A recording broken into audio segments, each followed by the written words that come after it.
I'm not a huge fan of Zach Wilson. He's the opposite of Dak. I don't like any of his intangibles, but he has a good arm. But I don't like any of his intangibles. I don't trust his leadership. I don't trust him pre-snap. I don't trust him running my franchise, but he's got a good arm. But I will say this about the Jets, and I think this is where Robert Saleh does a good job. You're as good as your personnel allows you to be, right? If you're a real franchise coach, the Jets do what their personnel allows them to do. They have good running backs. They run it. They have a good defense. They have a pass rush. They have good corners, although they're all banged up. What the Jets can't do, they only have one legit big-time receiver. They don't have a very good quarterback. So there's limitations on what they can't get into track meets. But, I watched them today. Denver doesn't do anything well. The Jets do a couple of things really well. The things they don't, John, their personnel doesn't allow them to do that. If Mikael Becton, forget Zach Wilson, if Mikael Becton would have been a really high-end left tackle, maybe I think differently, but they got tackle issues. They got a quarterback issue. So they can't get into track meets. That's not what they can do. But when I watch Denver, what do they do well? Nothing. You saw today, if the Jets get a lead, that's where they're built.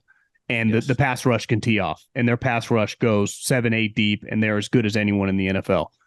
To me, and listen, I saw it at the end of Andy Reid's run. He had all this juice, all this power, and every decision went through him. And it obviously unraveled that opened up perfectly for him because he went to Kansas City and became an absolute legend. Now he has Mahomes and off and running. But when the coach has so much power and won't listen to anyone else, and even then Andy had Howie, he would listen to other people. There is no one in that building Sean Payton's going to listen to. And there is a powerful dynamic in the NFL when you have a personnel guy that can go, that's not a good idea. Because coaches sometimes are too close to the sun. Sure. They're desperate to get McGlinchey's a great example. They gave him $50 million. There cannot be many personnel people in the league that would have signed off on that. He can't pass block. You cannot sign a tackle to $50 million that can't pass block. You can't do it. So you just moves like that. Sean Payton's power is only going to go up because George Payton will probably be fired. He'll bring in his own guy. Well, when he brings in his own guy, that guy's not going to have the juice. That guy's going to, kind of rely on Sean Payton and try to make him happy. So the dynamics there are a little off. Sometimes it can work. Right. Pete Carroll hired John Schneider, but immediately John talked him into Russell and he earned the respect and it changed everything. I think that's an underrated part of this because their issues are going to be personnel oriented. How do we improve? What do we do in the draft? What kind of moves we can make? Sean has unlimited power. And Sean always had Mickey Loomis in New Orleans, who he's even said is his best friend, trusted him, believed in him. Even when you have trust, the two of you won't always be right, but at least you'll make decisions with mutual respect. And ultimately, whenever the decision was made, you both move forward. Here, it's a kind of a one-man band. Sean's a coach, and they got enough issues on the field. He needs help in the personnel department, and I could already see that. I don't know how they fix that.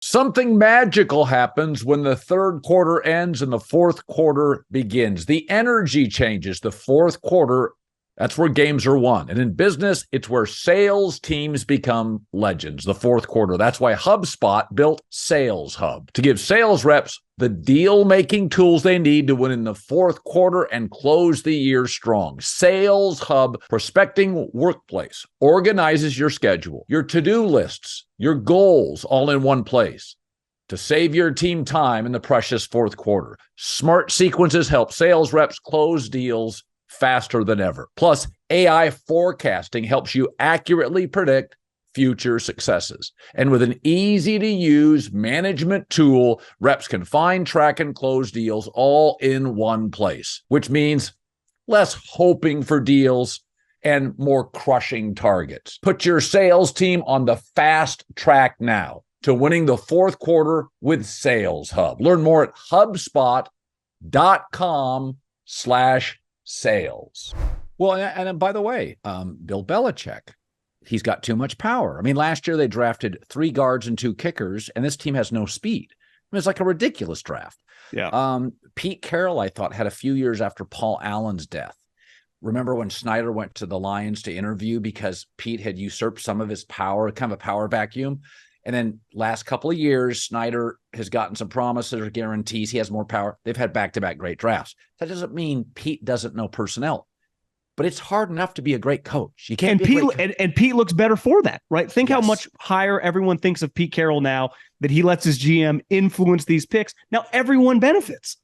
Yeah, it's really interesting. I really like Sean, but when he wanted the Chargers job. So he and I were talking during the pursuit, right? Like he was telling me, I didn't go on the air with it, but he told me who he was, talking to. And then when the Denver thing came out, he went kind of silent for a couple of weeks. So I figured, okay, I know, I get it. So I stay away. I thought my takeaway was, well, I think he'll make Russell better, and I think they'll go from 4 or 5 wins to 9 or 10. But I think the issue is, I think he's solved Russell to some degree. But Russell at the contract level that will start next year is not good enough for that contract. If he was making $12 million a year, 20, 40, 55. So I think when Sean took the job, somebody offered him a lot of money, and money, gives you power and makes you feel confident. But it was not, frankly, John, a great job. No. You have to either have a superstar quarterback in their prime, Allen, Lamar, Mahomes, right? Herbert. Okay, that's a great job. The Chargers now is a great job. Buffalo's a great job. Or you have to have a super talented rookie on a rookie deal. C.J. Stroud. DeMeco Ryans suddenly may have himself a really good job, right? Yeah. Kyle Shanahan. What's not a good job is a wildly expensive contract for a guy who's lost his fastball. So this is a great example. This is a prime example of Sean, I think, is a really good coach. I think he took a job that's not right now a really good job. Well, and think about this. There's two. Listen, obviously you get $90 million. He's making $18 million a year. 99% of humans take the job, especially coaches. They always view jobs like they can fix it. But there's a dynamic as part of accepting this job that doesn't get discussed very much. And Sean brought this up, I think, at the Combine. He had planned to go as a package deal with Vic Fangio.